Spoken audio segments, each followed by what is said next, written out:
Sorry. I want to introduce Reuben Stone and Lucas Jagel, yeah. And they're from Frontenac County. I've known Reuben for a little while. He operates Valley Bio up in right in Renfrew or Cobden? Yep.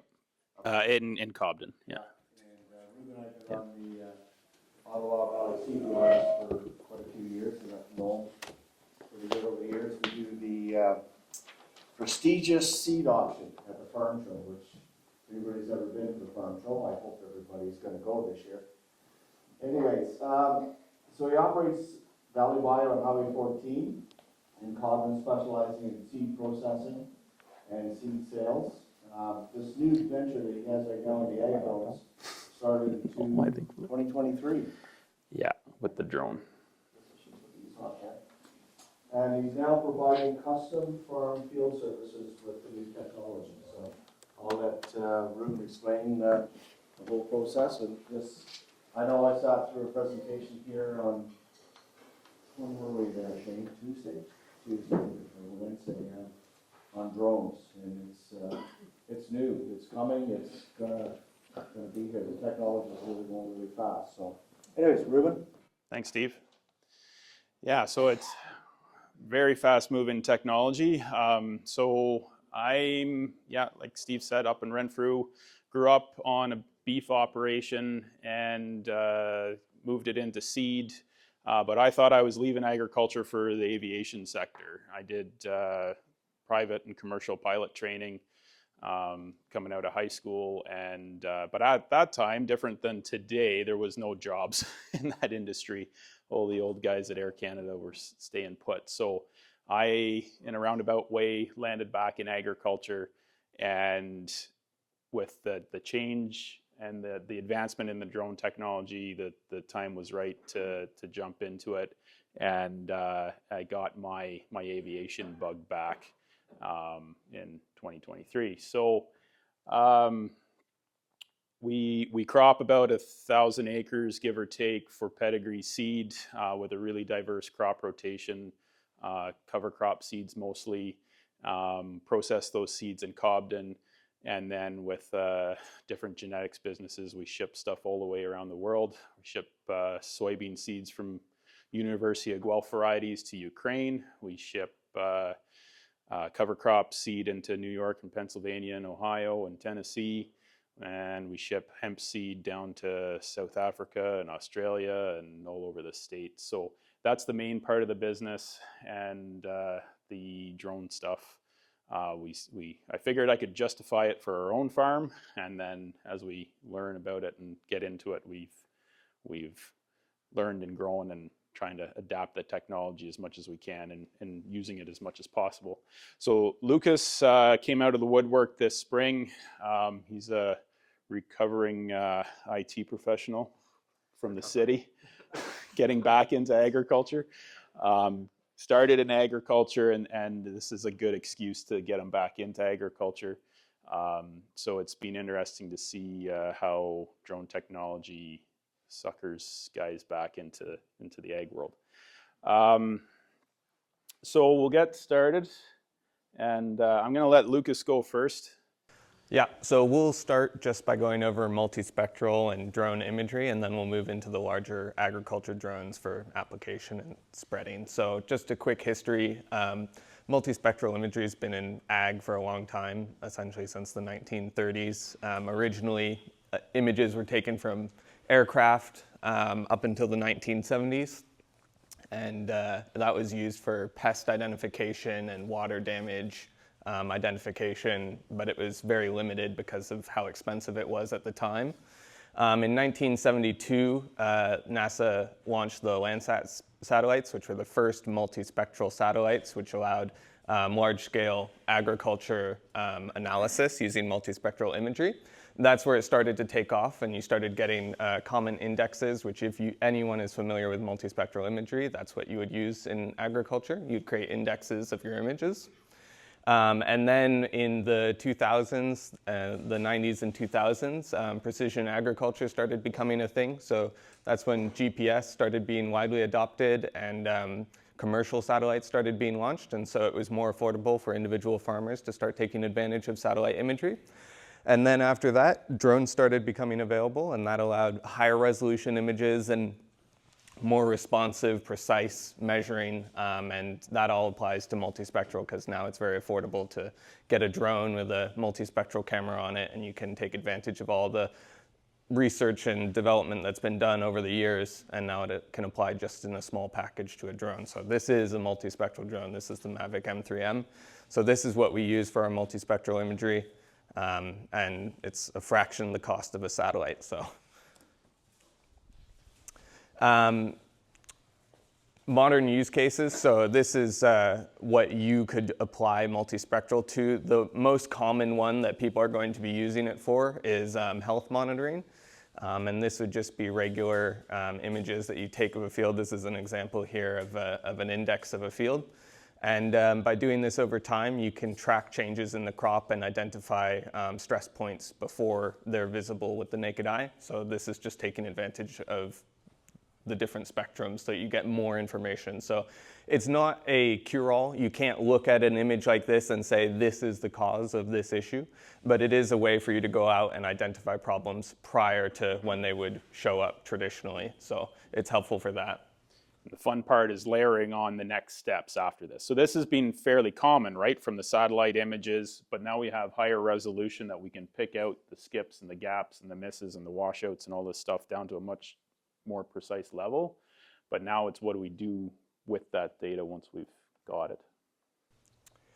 So as opposed to traditional satellite multispectral imaging, drones specifically, they're affordable, but most importantly, the resolution that you can get is very, very high compared to satellite imagery. So if you go out to a field, based on how high you fly the drone and how powerful the lens is on the drone, you can get very accurate images of the field. So most of the time for multispectral, you don't need a very high accuracy image because you're just looking for sort of broader changes in the field. But if you were doing things like calculating your germination rate or wanted to see things more specific, then you're looking at, you need to be able to see centimeter accuracy or millimeter accuracy, and a drone would be very useful for that. So you could fly it at a low height and you could get a picture of the whole field and calculate exactly what your germination rate is very quickly. So that's very useful for yield prediction. And then on top of that, it's still applicable for the multispectral. So you can regularly go out, fly a field, analyze the data, see how your field is doing, and it basically can put you on a schedule for just tracking the health of the field. So to transition from that, the data that we collect with the multispectral drone is basically directly applicable to the agriculture drones. But let's just swap straight into this. So agriculture drones allow you to spray or spread. So you can either spray liquids or you can spread solids. Modern ones have removable tanks, so a single drone can do both of it. You don't have to invest in more equipment. You can just do a single drone and get both of those features. Because it's integrated with GPS and route planning, and it can turn on and off the sprayers on a dime, you can choose exactly where you want to spray. You can do variable rate spraying or you can do spot spraying, which cuts down on the amount of chemical if you're doing chemical, which we'll get into that later. Right now, pesticides are not legal in Canada for drone application. Or you can just do spot spraying for fertilizer, or you can do a lower rate seed application. So if you do a cover crop and not all of it takes, and you have some spots that you want to touch up, you could take a multispectral drone, look at it, see where the color spots are a little bit darker, and you have less green there, and then just create an application profile for that, a variable rate application plan, upload it here, and spray that. Compared to traditional ground-based application, the drone is a lot easier to get into hard-to-reach spots. So if you have a lot of obstacles in a field, or if your field is very uneven and you're ripping it up and having a lot of issues, it might not be as fast as ground-based application, but the cost it's still cost-effective, and it would be able to do that without any compaction or damage to the ground. So the biggest thing that I think we want to discuss is the current state of drone regulations in Canada, because while the technology is amazing and is very applicable, it's cost effective and it works. The issue right now is that drone regulations are very complicated and changing rapidly in Canada, and the pesticide regulations in Canada are very restrictive on drones. So agriculture drones are being widely adopted in Asia and the US because the restrictions are a lot less broad there. So if you go and look up agriculture drones, you're going to see lots of videos of people spraying pesticides and everything, and it's mostly going to come out of the US. There's a lot of success stories and a lot of information that you can see on that there, but we can't do that here because the PMRA decided that pesticides application from drones require a new label, and that means that they have to go through the certification process for every pesticide that wants to be applied via drones. So that is in the works, but currently you can't apply any pesticides from a drone. So it will change, and probably in the next year or two, we'll start seeing some pesticides become available.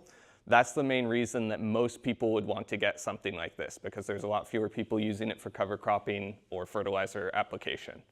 So from that side of things, we'll discuss exactly how we're using it, because we're staying within regulations and very successful with the drone. But we'll touch on that in a minute. The other thing is the actual drone regulations themselves. So there's regulations on drones more than 25 kilograms currently. There's 2 tiers of licenses that you need to get in order to fly drones, and then there's something called an SFOC, which you need to get in order to fly a drone larger than 25 kilograms beyond visual line of sight, and there's some other things that you need to be aware of as well. In order to get all of those things together, it's a lot of work, and you need to be aware of a lot of regulations, and those regulations are changing all the time as well. So it can be a little bit daunting as an individual to undertake something like that. And with the current restrictions on what you are able to do with the drone, it is not something most individuals would be incentivized to do. That being said, people are buying a lot of drones right now, and I don't think they're using them within those regulations. So I wouldn't advise it. The penalties can be quite severe, and things are changing, so it's something to be aware of, but it might be better to wait a year or two, or you can start getting into cover cropping and fertilizer spraying, which is what we are doing. Yeah, I'll add on this a little bit. Like, most people start out with the micro drones, the mini drones, up to something like this. This is a souped up Mavic, right? It's got way better camera. It's got RTK GPS. So it's about double or triple the cost of your standard Mavic. And then the next step up is into these larger chassis drones. Unfortunately, we didn't bring Speedy Dronesalis here this morning because with the road salt and stuff, we weren't going to carry it in the back of the pickup truck, and it doesn't fit in the back of a mid-size SUV, unfortunately. So these are big pieces of equipment. You've probably seen them at the farm shows and stuff at this point. I think probably everybody's seen a drone demonstration, likely. But there's a lot of, to operate expressly within the drone regs, 100% of the time is super, super challenging with this equipment, the way it's written today. The drone regs were developed from manned commercial aviation and trying to bring big stuff down to the smaller drone world. But the problem is the ecosystem on drones is developing from the micro drones upwards, and the numbers and the pace and that the industry is evolving at is, the government regulators are having a very, very difficult time keeping up with. So it was a huge advantage for me coming from a history of private and commercial aviation, or at least some experience, not a lot of experience, but that foundation for me was immensely helpful to get through this. And along these lines, I'm going to quickly introduce Mike, if that's okay too. So Mike Hill is here from Wolfe Island and is Kingston, and is a director for an organization called the Drone Pilot Association of Canada, DPAC, and that their programming and their information that they've put out over the past number of years was also immensely helpful for me getting back up to speed on the state of the regulatory system in Canada 2 years ago. They put out an immense amount of very good information, and they are lobbying on behalf of the recreational drone pilot, the small enterprise drone pilot, and doing good work, putting a voice in front of Transport Canada on that. Like to. I don't really have anything to add. Okay. Except to say that, that for every 100,000 drones under that number flying today, not counting the big ones probably, there's probably another 100,000 from the mini category, and our concern is that all of them operate safely. But the reason for DPAC, the Drone Pilot Association, is to promote safe drone operation, which of course is important to all of us, and to address, which we do quarterly with Transport Canada, the requirement for reasonable drone regulation. I think I'll leave it at that, and thank you. Yeah.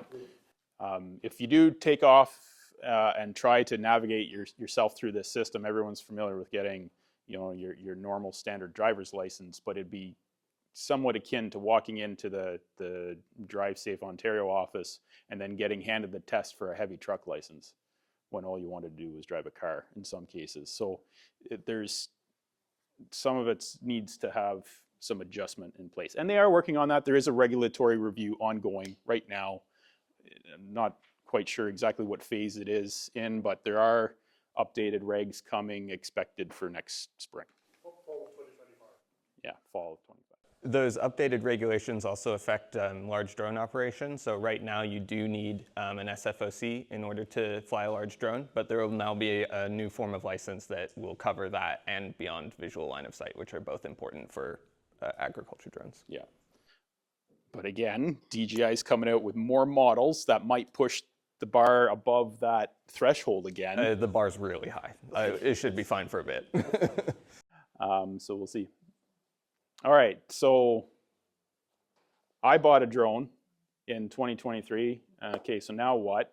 Our first steps was we had to update our training, get up to speed. DPAC was helpful with that. The resources on the government websites are helpful, but they're getting the context right is important. And now, but how does this come down to the farm and how we operate this new equipment on the farm? And it is a mind bender on the decisions that you make in your crop planning when you now have access to that field with no consequences, because you can enter into that field any time of the year with zero compaction, zero crop loss, and you can do the whole field, you can do part of it, you can do what you want. So we've now covered in the past 2 years, we've hit, I think we're over 3,000 acres with Speedy, our big drone at this point. The majority of it is cover crop seed, but it's not all cover crop seed. Some of it's commercial crop seed too. So we've got fields now on our farm that are going to go from combine to combine with no other wheel traffic in between. And that's a big deal. So kind of a use case scenario here, winter barley field from this spring in April in Frontenac County. And that crop grew out, but working with the grower 22nd of July, so this is shortly pre-harvest before winter barley's getting harvested. We're out broadcasting on a 35-pound per acre blend of buckwheat and millet, and the barley was harvested, and basically this is a dual crop season with this grower then, and 3 weeks later we've got a pretty good canopy coming on that same field. That buckwheat crop did about 1/2 ton an acre of crop, and yeah, so it's a successful dual crop. Can you do that with a grain drill after? Yeah, probably, but all the double crop that we worked with growers on that was planted post wheat harvest, very little of it was successful, right? You don't have enough growing days before that. This crop did quite well because it got an extra 2 weeks, and that's what you need. This is one of the reasons why I got into the drones in the first place, because we were big users of broadcast seed over top of soybeans for a long time. And we were doing it with ground-based rigs. Figure I was tramping 3-4 bushel of soybeans an acre, which is definitely not nothing, but I felt it was still well worth the result, right? So 21st of August versus 1st of November of getting, this is cereal rye, but you can do it with winter wheat, of course, too. Doesn't always work, but when it does work, it really works gangbusters. So now with the big drone, we can do the same work with zero consequence on that soybean crop, and it's actually it is cheaper to operate than the ground-based spreader in this situation. It's about 150 to 200 milliliters per acre of fuel to seed 100 pounds an acre. Coming out of, we do, you can do everything from a red clover crop over winter wheat in the spring. You can avoid the freezing your hiney off on the four-wheeler to get that seed out there. The advantage with the drone is we found it to be so extremely precise. The combination of the RTK GPS and the software and the controllability in the drone, we'll be looking at recommending half rates of red clover instead of a full rate of red clover. Sometimes like this past year, there was a lot of red clover that got ahead of the wheat crop, right? There was some wheat fields that had too much out there. Well, if it's this easy to put on, can we pull back on those rates and because we can go back in later. And if we still want a serious cover crop, we can still go back in on a full stand of a wheat field and do a second application of something. We get a more diverse cover crop. So we're adding more diversity, more ground cover, more growing days of a green living root system in the field because of the drone that we can do this. So we can access a lot more solar efficiency out of it, I guess. So instead of drilling a cover crop seed mix like this in after the rye, wheat, barley harvest, now we're going in 2 weeks before that seed is established. As soon as the combine's through, that field's already back to green and that cover crop is going. So we get a much different result of a cover crop that's a long maturity forage oat is at the milk stage at freeze up instead of half as high, right? So the biomass gain of this is substantial. That seed mix in the top, peas, soybeans, millet, sorghum, rye, oats, barley, whatever, there's a lot of diversity in there. And the soybeans go through the drone. The drone will do everything from red clover alfalfa seed, small seeds at a pound an acre, up to soybeans at 100 pounds an acre. I don't think we would do that in any particular case, but these mixes, we're doing about 10 acres of a forage type soybean in there, and it establishes because it's under the canopy of a growing green crop. It's a very different environment underneath that, and you can get a soybean to germinate on the soil underneath a senescing wheat crop. So it's a when these opportunities open up to you, you have to change your mindset of how you operate the farm and what the technology can bring to it. So, and I got to say some thank yous to OSCIA, because we did apply for and were successful in getting a major grant application through last year.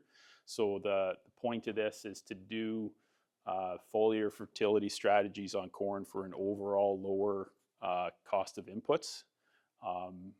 This doesn't necessarily have to be done with a drone. The point is that the drone is the fast response, quick turnaround, precision applied tool that we can go out and do field scale 1 acre plots in larger field without having to hold up somebody's big sprayer and trying to figure out how to make that work at a field scale plot work project. So we're done we're almost done year one. We still got to harvest a little bit of corn in Renfrew County. Our other cooperator site is some of those acres that's yet to come off. But we're trying to address the crop nutrition needs of that corn crop as they come up in that protocol. So it goes on with a liquid foliar applications, and the drone gets it out in a quick and efficient manner. So we'll be working at that for 2 more years, but we've changed a lot of the way we do stuff on my farm because of the access to this technology too already. So that's my hemp crop. That's obviously not corn, but you can see the spray pattern on the leaf, right? So that's most of the time we're doing 4 or 5 gallons an acre of very high strength foliar product on there.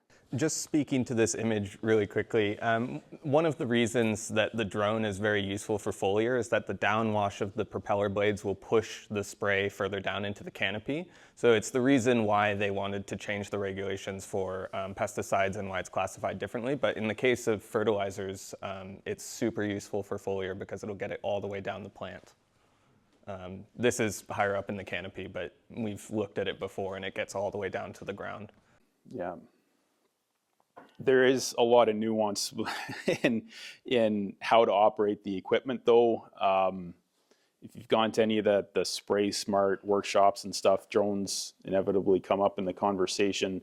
And this is why PMRA is taking their time on trying to figure it out. But the bigger problem is that the technology moves so fast. When they look at last year's drone technology and how that spray was performing, next year's technology coming out is already making that research work essentially obsolete.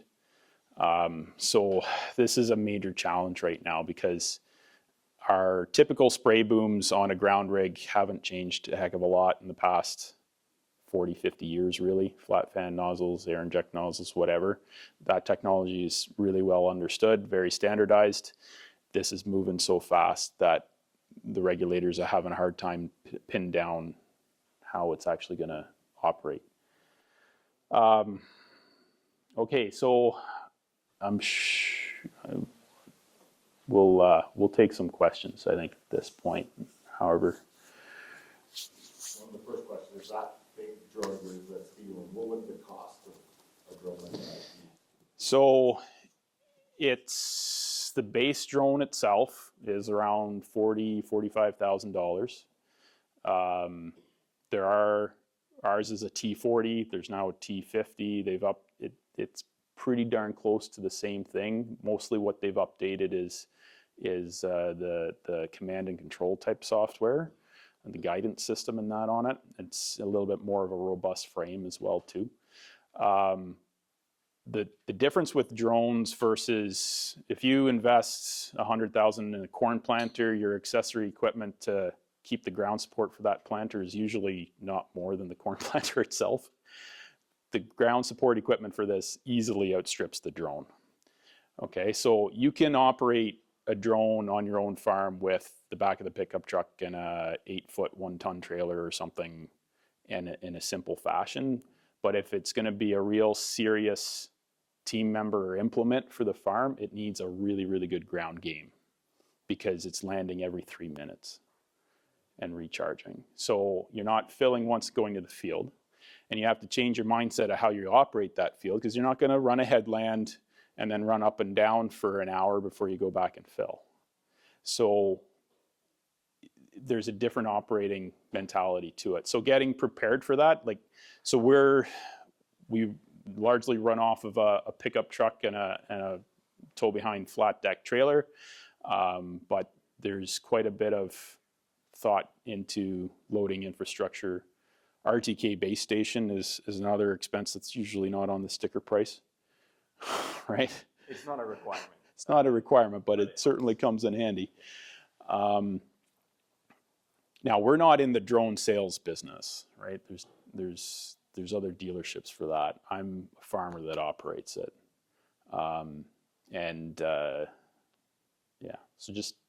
it's a different. Be aware of the accessories; they add up. So how much weight would that drone carry at a time? 110 pounds.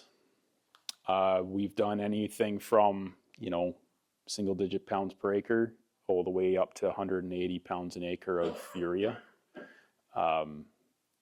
That's, we think of it, we charge for dollars per hour, right? So when we're running service, we charge a setup fee, we charge mileage to site, and then we charge actual air time. We don't charge for our time screwing around on the ground because I don't think that's fair.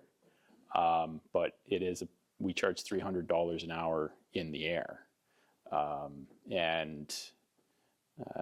So if you're doing 180 pounds an acre, yeah, your acre rate goes down a lot, right? A couple questions around insurance. I'm an ex-sprayer guy. How does your farm insurance look at that? Do you do custom work? They don't. Now there is. Whose liability if something happened and neighbor complained? Yeah, we do carry our normal insurance provider. Our agent was very good about it. Our agent wanted to do something, but inside of her insurance provider, she couldn't get it done. So we went to another provider, and so there's several different third-party providers, and they do look at it. We're using Hub International out of Alberta, and they do have a very good understanding of how the drone ecosystem works with agriculture. The agent that they have there's got experience on both, so they're very, very reasonable. It's very comparable to other custom applicator insurance. It's got the same type of, liabilities. And So if you have a farm in between two farms that you don't own, if I want to skip over my neighbor's farm, could you do a flight path over my neighbor's farm to get to my second farm? Would you got to go all the way around on Municipal Road? The flight range is so short. I mean, that hasn't come up much with us. Yeah, I would not fly it over property that we don't have access to, because there can also be issues where you need to land in an emergency. And so the heavy drone's a lot different. So this guy, he can fly for 45 minutes and cover, well, you can't see him past a few hundred feet really, but it'll go forever. You can survey 500 acres an hour with that thing if you're at low resolution. The big drones, they're only flying for 5 to 10 minutes.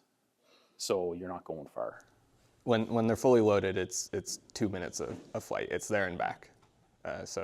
And the point is you want to be applying stuff. So the goal is to have it take off and start working.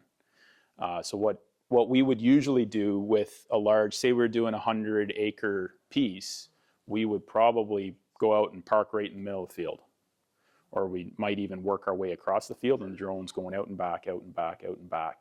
The most efficient route for this thing is to spread out. If we can hit it that full tank and it's empty at the other end of the field and it comes back empty, that's the most efficient for us in time, battery efficiency, and turning that drone as fast as possible. That's what we.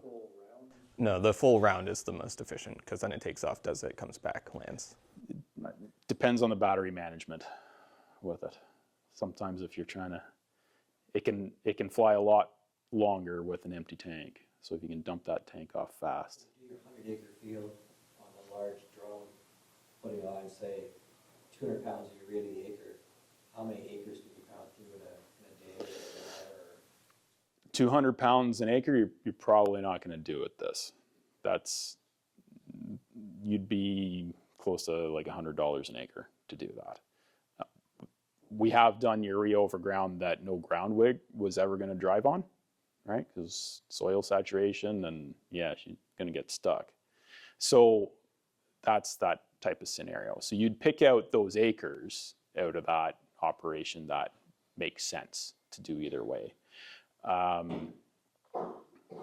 The more common scenario is a 50-pound top-up, a second application in the late application in wheat or corn or something like that, more like 50 pounds an acre.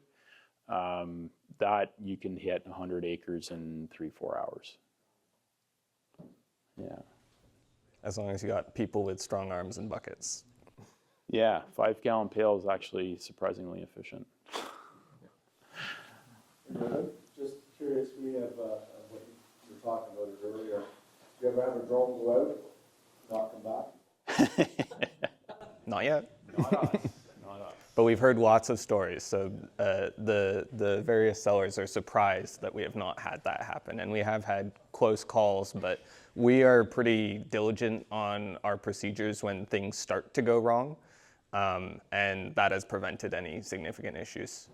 So another thing for training, and that's not something that they're very good at teaching in these courses. So that's something that would be more useful learning from someone who has hands-on experience. Okay. On the drones, like Small things, yeah. Yeah, we always have complaints. Small little things, but come back to the training here a second, right? So if you guys were completely green, not agriculture people walking into the John Deere dealership and you sat down in the seat of a new John Deere tractor, how would that feel, right? It'd be pretty darn overwhelming. And so this is the context. If you don't have aviation experience and you're going to get into drones for the farm, it's going to be a similar type of overwhelming experience. The problem is that tractor, you can sit in the corner of the field and read the owner's manual until you find the right button to make that thing go. If this thing's hovering in the corner of the field, you've got 3 minutes, okay, before she's coming down. So this is where the accidents happen with these things. Generally, the most of them is somebody takes off, they haven't thought it through, it gets locked in on a radar target for the collision avoidance software, and she gets stuck, and if you can't get that thing backed off and turn around and back to the landing position, then it's down in the crop. So the dealership training is severely, woefully lacking. My experience with that was not good. Now, I had enough personal experience and confidence in it that I didn't feel like we needed that, but for the average unconditioned operator in this, it's going to be tough. So it's a serious piece of equipment. It's $50,000 flying in the air. Like, you got to treat it well. They are a lot more delicate than a John Deere tractor or whatever. And everyone's got their complaints about their particular paint color, but it's carbon fiber and aluminum. Like, if it's coming down, it's cracking. Are there any coming down now that, like what you see in your magazines, that maybe can handle 250, 500 pounds? There's some real big drones? There are talk of some real big drones. Honestly, I don't think it's a problem.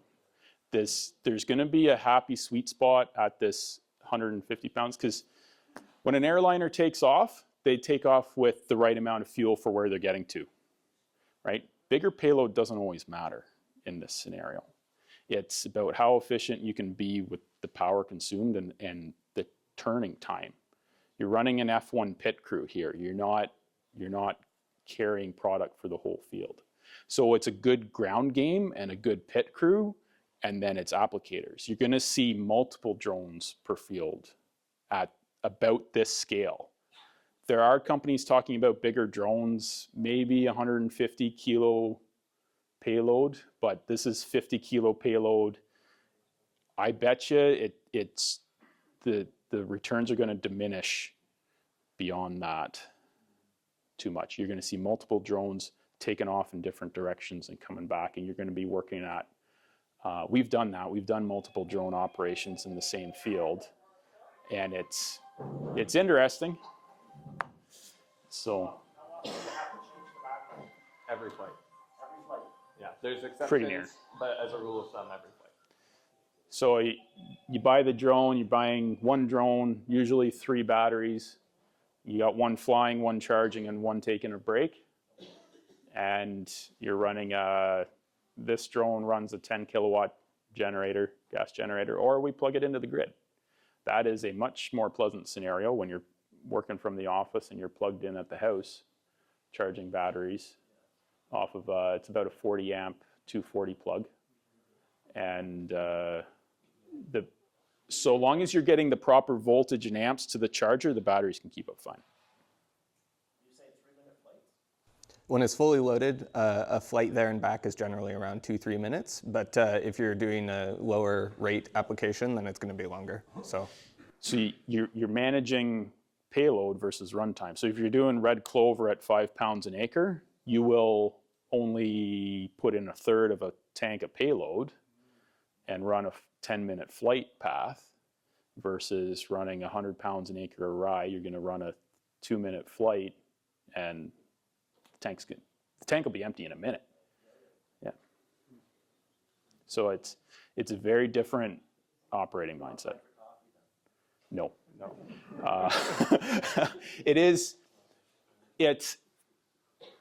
So you load up the seed drill and you knock in the auto steer and you're drinking coffee and watching videos sometimes, right? Like this is a lot different. It is flying RTK, it is flying an auto route, but if it'll lock in on whatever obstacle it sees in the field even, because it could be just a patch of corn that's taller than the rest or whatever, and it'll stop. And if you don't catch it in a minute, then you just burned through your battery and now you're in trouble. So you have to be paying attention. You got to be on it, yeah. Now, anyway. When you're seeding into a crop that's about to be harvested, do you see the downwash, like losing any of that seed in the seed heads? no. Like crop damage to that commercial crop? If you're seeding into something that's about to be combined, is that knocking a bunch of seed there to that, or? I don't think so. When it's flying full speed, most of that wash spreads out behind it. If it hovers, that's when you start seeing it push down the crop. But it's not. Not so much about like lodging the stems or anything, but just knocking seed right out of the seed heads like on a wheat or burner crop. No. No, it's not that. No. But if you went to a bigger drone, theoretically, could that be an issue? But we haven't seen that to be much of an issue. So since it's tilted forward so much to keep up the speed, most of that wash is coming out further back behind. So it's not pushing straight down on the crop. It's just like a breeze that you would get anyway. So it's nothing. For seed, we try to stay around 20-25 feet so that it has more of a chance to spread out and get a nice swath. That's usually the minimum. You just go up from there. Sometimes if you're nervous about trees coming in on the fence line and stuff, we'll just fly above them. We can, like, if you're broadcasting seed, it's coming down, right? You have to watch your crosswind and stuff for where your product is actually going to land. Now, if you're spraying a liquid, that's a lot more restrictive on how high and how fast you got to go to get that proper 15 pattern. feet for liquids to keep it from going up too much. Yeah, you're going to lose your pattern real quick. About 30 feet. About 30. Yeah. Do you find doing more liquid now? We're getting a lot more comfortable with the liquid, yeah. So we did 500-600 acres or something of liquids this year. No. Is that a trick question? So, Bayer is on this. They are doing the registration trials and stuff. That work's being done at their farm. Some of the government people are working on it too. I don't know, but I did this was a Christmas project for me 2 years ago, because when they released the T40, to me this was an ag drone, right? To me it was fundamentally built from blank sheet, and they built it as an ag drone. I hadn't seen that before. So the drones prior to that were camera drones with literally zap strap tanks on the side of them, right? And it's like, it's an afterthought. And T40 was, okay, this is very clearly what we need.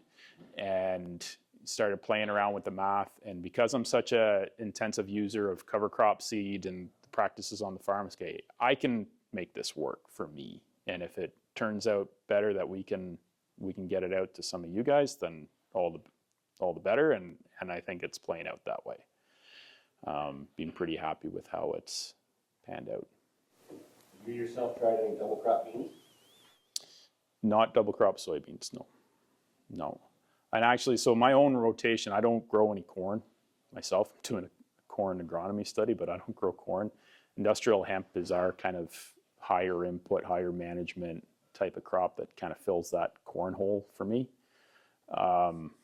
And we grow that because we're pedigree seed growers, and that crop takes us all around the world. So we've got hemp coming up in South Africa right now, and that's where I'm going in February to work with those growers.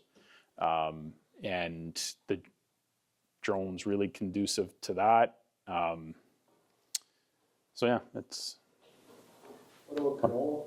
The seeding rate's so low, would that be a possibility? Absolutely, yep. So kind of on that, right at our office on Highway 17 in Cobden, we had a soybean crop there, and this is kind of the big cover crops after wheat. Pretty easy. You can be pretty flexible on how you do that because you're in prime time season and you can pick and choose your practices. The drone's helpful, but if we're going to do cover crops into soybeans and corn, given our context, we really need to look at something like a drone and broadcast seed. So we did a whole set of plots at the office, everything from 5 pounds of canola with some winter peas and stuff, all the way up to 150 pounds an acre of triticale. It was a really good soybean field. The field did 70 bushel average. I was really happy with that. But I went out and looked at that field about a week after we threw the seed out, and the seed was all gone, and there was 6 to 10 slugs per square foot. So they cleaned it all up. So we did find out that the slug feeding rate something around 120 pounds an acre, because the only plot that had any seed left was the 150 pounds of triticale. So now that field had a slug issue, and there's no seed left on there at all. Broadcast seed on top of the soil. But like from my other pictures there, we'd make a pretty common practice of broadcast seed over top of soybeans, and it's not. So we're playing with broadcast seed on the soil surface, right? So it's not as well protected. It's more vulnerable. We got to get a rain. All these things play into it. The winter canola at the price that it is these days directly from the supplier, that'd be a pretty kind of touchy prospect. Yeah, spring canola. We've had some guys trying spring canola, and it really fits nice in the rotation of wheat, corn, and beans. Yeah, and it's the kind of thing too, you could throw that out early enough as a frost seeding thing too, and if it works, great. You've got those acres covered and they're going. And if it doesn't work, well, go later, and you didn't have to get your seed drill all dirty and muddy and gross and whatever to go out and do a frost seeding operation. So it's the windows of opportunity that we open up are fantastic. And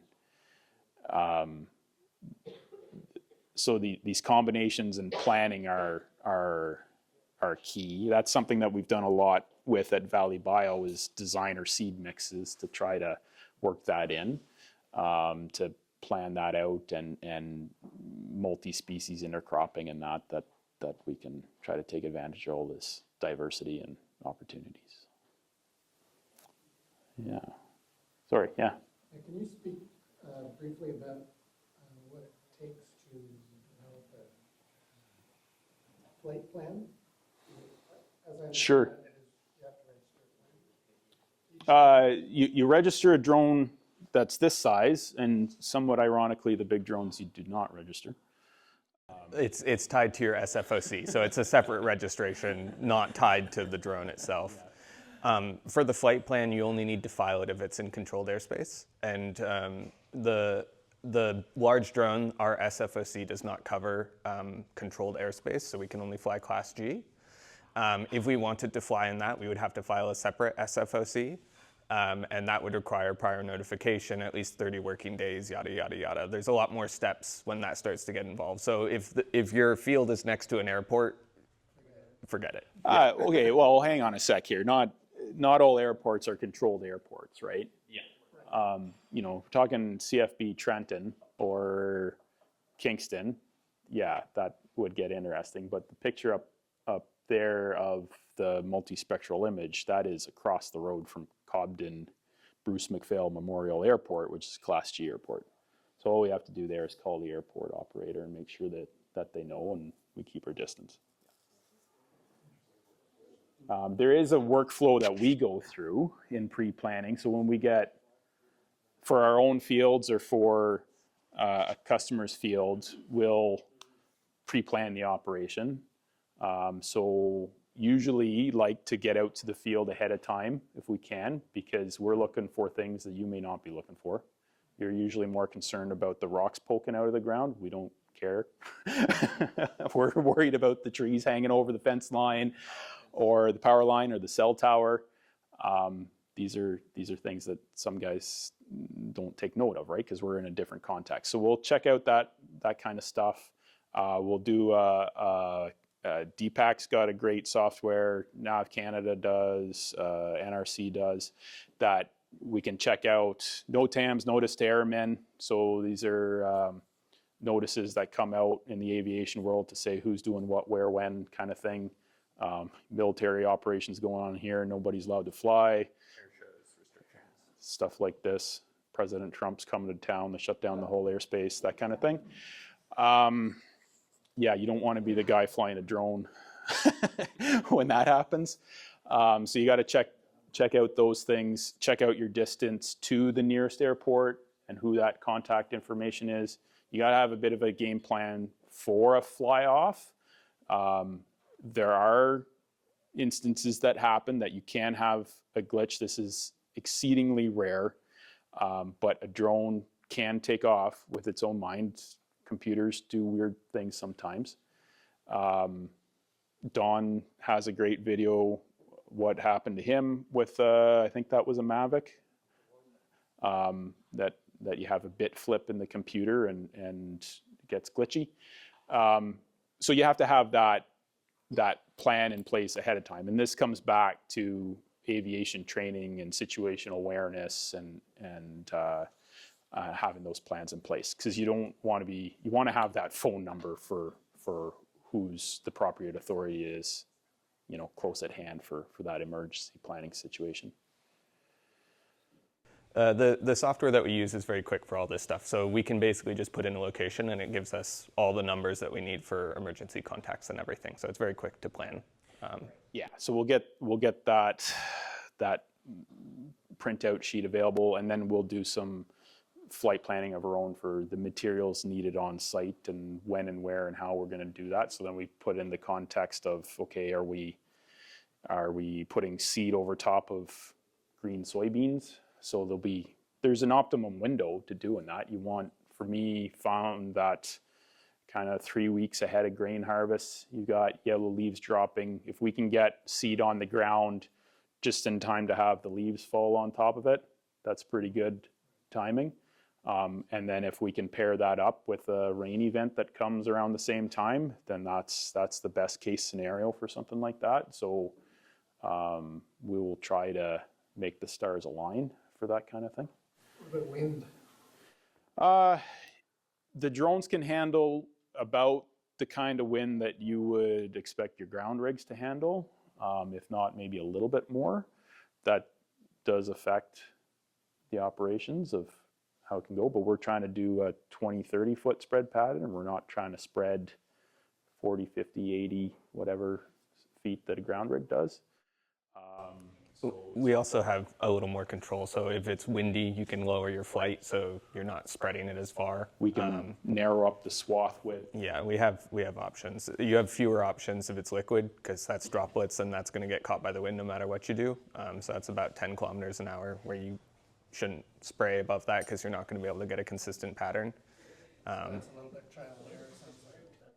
Yeah, they have. Well, it's similar to the same. You'll be making the same type of decisions with your ground equipment too, right? On weather conditions day to day.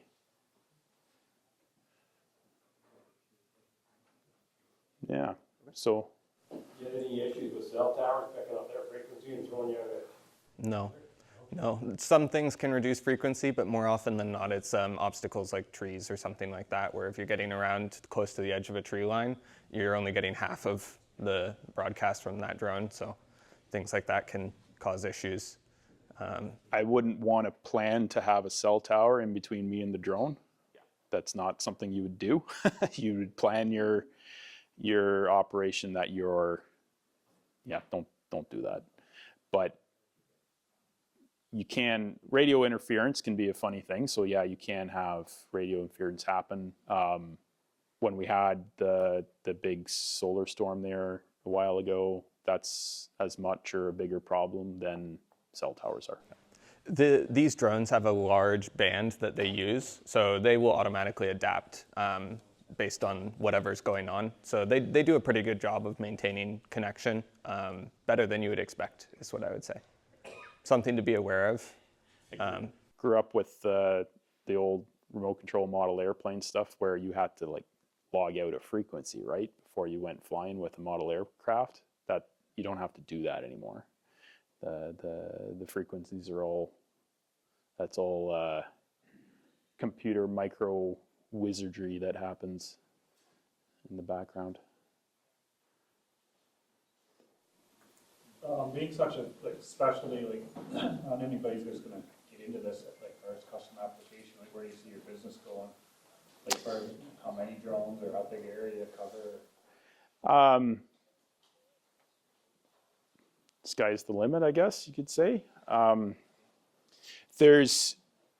They do move around a heck of a lot better, right? Because they're on a truck and trailer, and in a 2-hour circle, you can cover a lot more customers, right, than driving a tractor around the roads. So it's a lot more promising than trying to do custom operations with a combine or a planter. The customer base is actually a lot more broader too, because this technology is not restricted to agriculture, right? We can do operations for municipal, we can do it for aggregate surveys, there's a lot more diversity too if you really want to get deep into it. We haven't ventured outside of the agriculture space because we're very involved in the agriculture space. That's our main line business. But there are drone operators that freelance, wherever they're needed. It is a pretty interesting career opportunity for sure for people that want to get into it, because it's a very fast evolving space. And in the US, where they have they've developed the business a little bit further, the most common thing that you'll see is the larger, more established drone companies will have a trailer that they can launch 2 drones off of that will carry all of their tanks. Generally, they're doing liquids underneath, and then they would launch the drones from on top, and basically they would take that trailer around and operate that as sort of a 2-person team. 2-3 drones spraying in an operation like that can pretty reasonably keep up to a 100-foot ground rig sprayer. It is a bit of a different use case. You're never going to put 20 gallons an acre through drones. So there's certain products that you're not going to do. But you do see in the States where you've got crop dusting operations that are now running, drone operations in parallel. And, you can put the drones into more hazardous situations, more nitpicky situations, like it literally turns on a dime. And it can stay 100% within the bounds of the field. This is one of my big, the curiosities of, we have a crop dusting industry where you're literally buzzing the neighbors with $1 million aircraft, and this is a very hazardous situation. And yet it almost feels like drones are looked at as a more hazardous situation, because it's a non-piloted, remotely piloted aircraft. Well, it's not non-piloted, right? There's still a human in the loop. We're a long way off from completely autonomous drones flying around. That'll come though. No? yeah, it's coming. It'll be really interesting when they get the software to the point where one operator will be operating 3 of these drones, right? Because then at that point, the ground sprayers cannot compete with this. If we can go to the field with 1 operator and 3 drones, why would you buy $1 million ground rig sprayer? Doesn't make any sense. So that day's coming. It's not, I would say it's 5 to 10 years out, but at this point, it's mostly just software and regulatory. The hardware is done. So anyway, I think we've gone beyond time, haven't we? So thanks for all the questions and the interest, guys. There's always a really good banter back and forth when we do this. have some flyers on the back table if anyone's interested as well. Yeah, flyers to take home. And yeah, let us know if you want to talk more detail. Staying for